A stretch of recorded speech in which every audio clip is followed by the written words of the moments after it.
Hi, once again, I'm Sydney, and I am a servant of the Almighty God.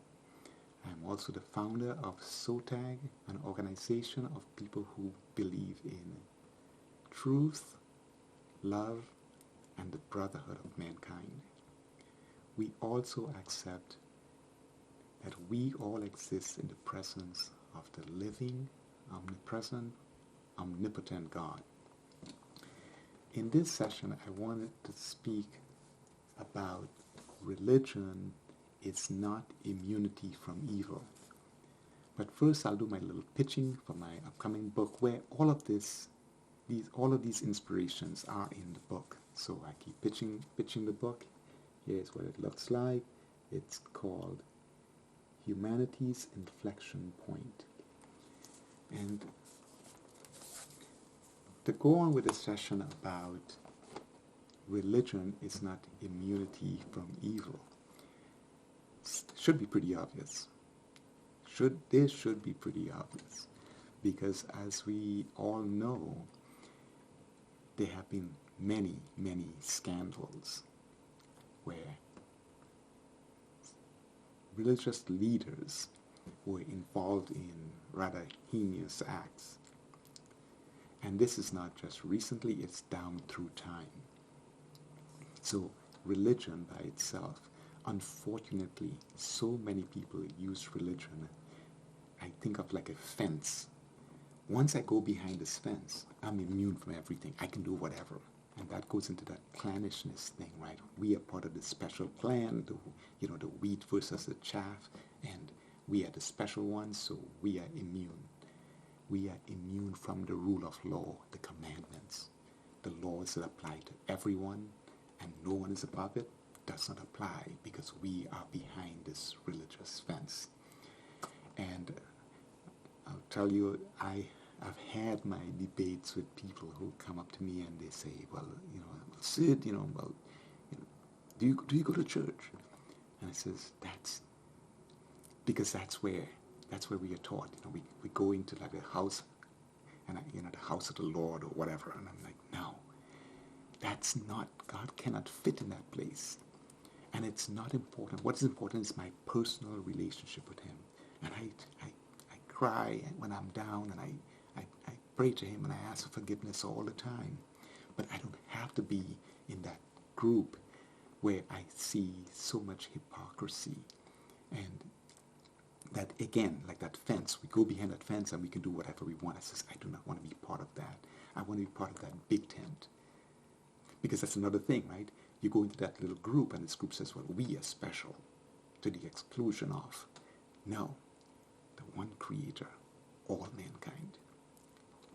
So it is important that we recognize that just being religious, going to attending services, that sort of thing, that does not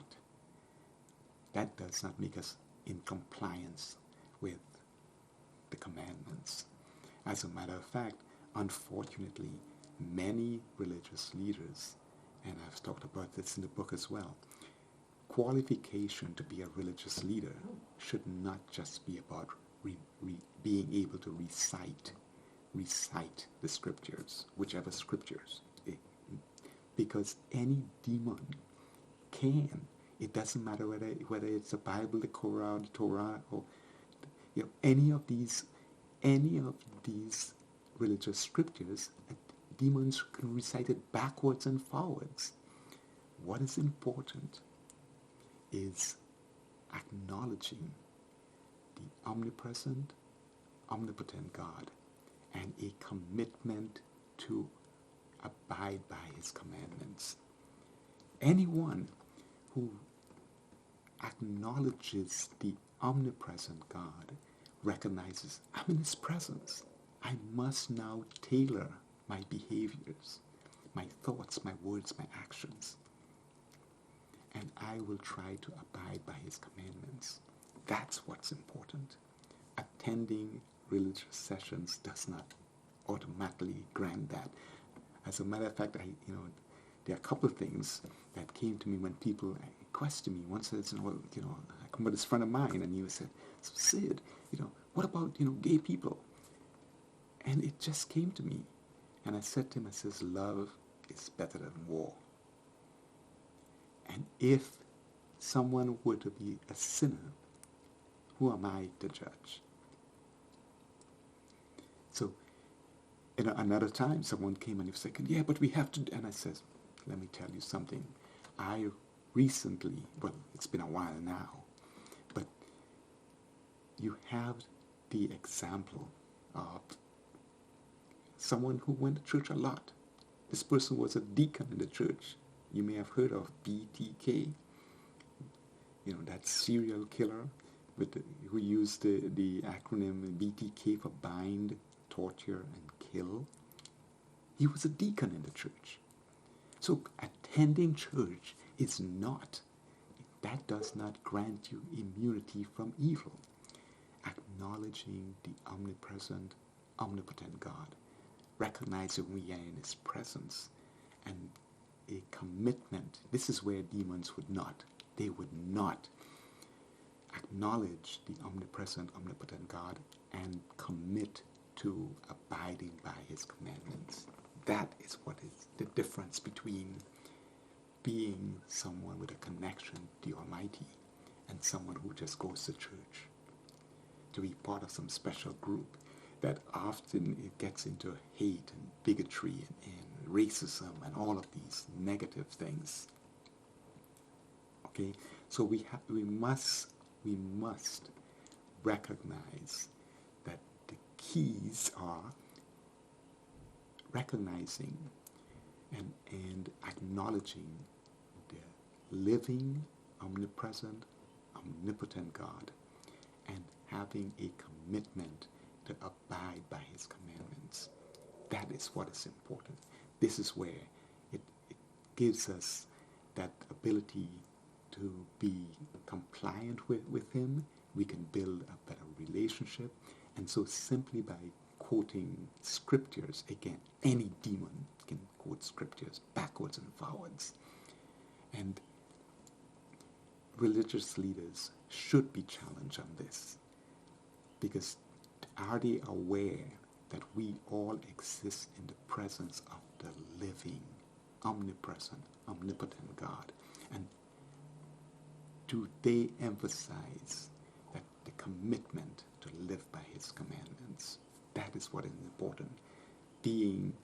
Wearing the robes, or wearing the costume, whatever, wearing robes does not. Being in that group does not. Because so many of those groups are built around clannishness, corruption, hate, bigotry, racism.